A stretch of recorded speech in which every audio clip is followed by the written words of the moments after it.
News alert. The Wall Street Journal is reporting that President Trump privately has approved an attack plan for Iran, but has not yet given the final order. Will the U.S. get involved? Should we get involved? And what would it look like? David Burke, retired Lieutenant Colonel, is a Top Gun instructor and Marine Corps officer. David, great to see you. Colonel, you have some experience here. Although we've never dropped this 30,000-pound bomb, what could it do? Yeah, this would be the first drop in combat, but we are very familiar, a lot of testing with this bomb. This is a massive weapon designed to penetrate deep underground, hardened targets, well-protected targets like the one you're discussing, and take them out. So you say it's probably, even though we have some options, if you could take a look at this full screen, we're going to use the B-2, and we're going to have, is it going to be one 30,000 bomb per fighter jet? Each B-2 can carry two. It wouldn't surprise me if you had a single drop from an aircraft, but it can carry two. I think you were telling me yesterday that the first one penetrates down and the second one will go into the hull. Yeah, that's a likely scenario. Having multiple bombs is probably going to be required for this situation. Absolutely right. You got it. So, okay, so let's advance. Oh, okay, I can advance myself. I did not know that. You think it's going to hit on an angle, but yet it's going to glide. You said that this is going to be a little bit different. It's not going to be the World War II, open up the hatch and it falls to the ground. Describe how it's going to penetrate. Yeah, this is a smart weapon. It has a GPS antenna in the nose. It has a really good guidance system to get exactly where it wants to be. And this is a massive bomb, Brian. It's 30,000 pounds. Now, not a lot of explosive, but a lot of weapon itself to penetrate into the ground. And that first bomb is going to hit the target, dig deep into the ground, and then detonate. Colonel, so take a look at this.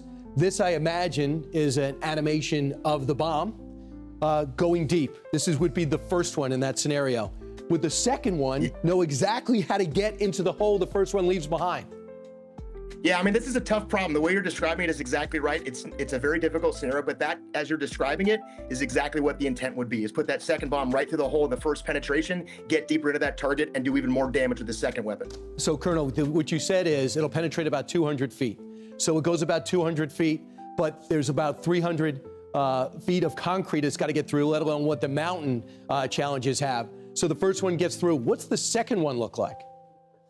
The second one looks very similar in terms of the glide path, and the way you're describing it, this is what we call weaponeering. This is the professionals thinking about how deep is this target, how deep does the bomb have to go, how many weapons does it need, what's the angle. All those things you're describing is exactly right. This is the problem that they're addressing, and that second bomb, in a perfect world, goes right through the initial hole that the first bomb created and penetrates even deeper into the target to do the damage that's needed. So where's it coming from? I understand they're not going to be deployed in theater. It's probably going to be coming from the U.S. Wouldn't work for us to tell us exactly where, but one would go get refueled midair. They're probably that situation's in place right now. How many fighter jets you think? How many B-2s you think we'll need?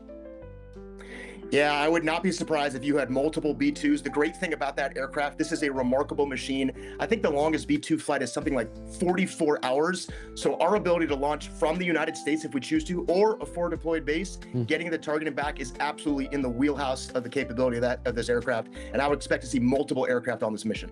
For a guy that knows how to do these flights, what's the challenge for the pilot? Listen, there's a lot of challenges. Obviously, anytime you take an American aircraft, American air crew, American systems, and fly into enemy territory, there is risk. The great thing about these B-2 crews, they've been practicing and preparing for this their entire careers. They are more than capable of doing this. This is things they've prepared and trained for. So once the mission starts, they're focused on that. There are certainly risks associated with the mission itself, but these are highly trained, highly capable people that are more than ready to do this. And just by the way, you told me off camera that it's not something you get the Israelis trained up on quickly. It'll have to be an American pilot. And by the way, it doesn't detonate when it just hits the surface. We decide when it detonates. Colonel, thanks so much. I appreciate it. Great being here. Thanks for having me. Yeah, and thanks for what you do, and thanks for your